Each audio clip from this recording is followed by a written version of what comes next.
Assalamualaikum warahmatullahi wabarakatuh. Video kali ini kita akan membahas tentang resiko jika sampai kita salah bayar di aplikasi pinjaman online. Nah, maksudnya salah bayar itu apa sih?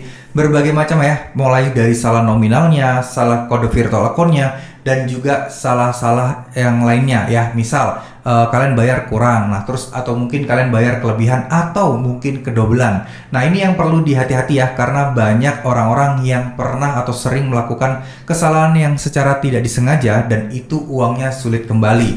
Nah, salah satu contoh adalah yang dialami beliau ini ya. Jadi beliau ini sempat double transfer. Nah, double transfer ini artinya transfer pertama mungkin sesuai dengan tagihan untuk pembayaran. Nah, transfer yang kedua itu beliau lakukan. Nah, ini faktornya banyak ya. Ada yang mungkin kelupaan, ada yang mungkin yang pertama itu sistemnya agak error, tiba-tiba ternyata sudah kepotong saldo kita, tapi tulisannya nggak berhasil. Tapi yang kedua, akhirnya kita transfer lagi dan akhirnya itu kedobelan. Nah, beliau bercerita, beliau ini kasusnya di Ada Modal. Sebenarnya nggak semua pinjol ya, hampir kebanyakan pinjol itu juga sistemnya agak rumit jika kita memang kelebihan atau ada kesalahan-kesalahan proses pembayarannya.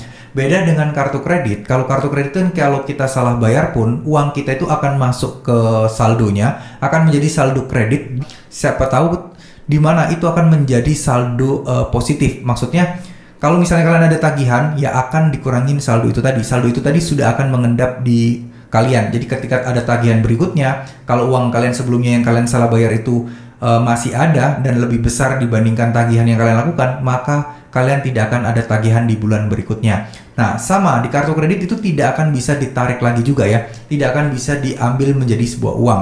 Memang sih bisa gestun, tapi kan ada limit, ada bunga, dan juga ada biaya-biaya lain. Nah, ini akan membuat kita rugi. Orang udah kita salah bayar, masa iya kita harus keluarin biaya-biaya lain-lainnya. Dari kasus beliau ini, beliau merasa uangnya itu malah dipersulit. Jadi dipersulit itu banyak hal ya, mulai dari responnya agak sulit, terus kemudian susah untuk dihubungi, atau mungkin prosedurnya panjang banget, nah atau mungkin juga dilempar sana sini. Nah, ini tidak dijelaskan secara detail. Nah, beliau ini sudah email ke CS, sudah telepon juga, dan nggak ada solusi. Solusinya itu aja jawaban dari Ada Modal. Inilah kenapa teman-teman harus berhati-hati ya ke depannya untuk melakukan pembayaran. Sebaiknya dites ketika kalian transfer terus kemudian gagal, kalian cek apakah sudah terpotong saldonya atau belum. Nah, kalau belum baru kalian boleh mencoba lagi. Tapi kalau sudah, nah kalian hentikan dulu, kalian tungguin aja beberapa saat. Kalau memang masih belum masuk juga di aplikasi pinjolnya, teman-teman baru hubungi CS dari pinjol tersebut. Nah, kenapa hal ini agak sulit dan kenapa kok kita merasa dipersulit oleh CS? Karena sebenarnya CS itu tidak berhak atau sulit juga mereka mendapatkan data keuangan kalian. Uang yang kalian transferkan itu masuknya kemana? Saya rasa CS pun perlu menghubungi pihak lainnya atau tim terkait yang menangani kasus-kasus pembayaran yang kelebihan seperti ini.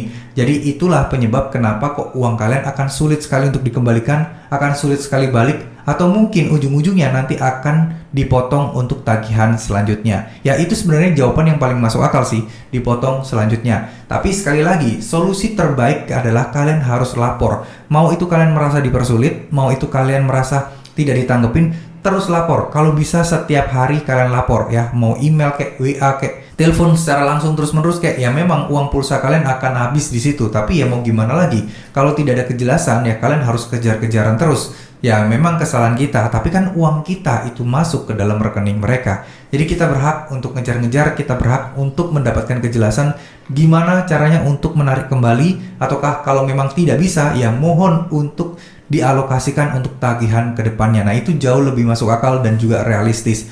Jadi jangan diem aja ya teman-teman, kalau sudah mengalami kayak gini, kalian harus segera, jangan ditunda-tunda. Karena semakin lama transaksi kalian, semakin susah untuk di tracing, semakin susah untuk dianalisis. Jadi mereka akan malas-malasan juga kalau ngeceknya susah ya.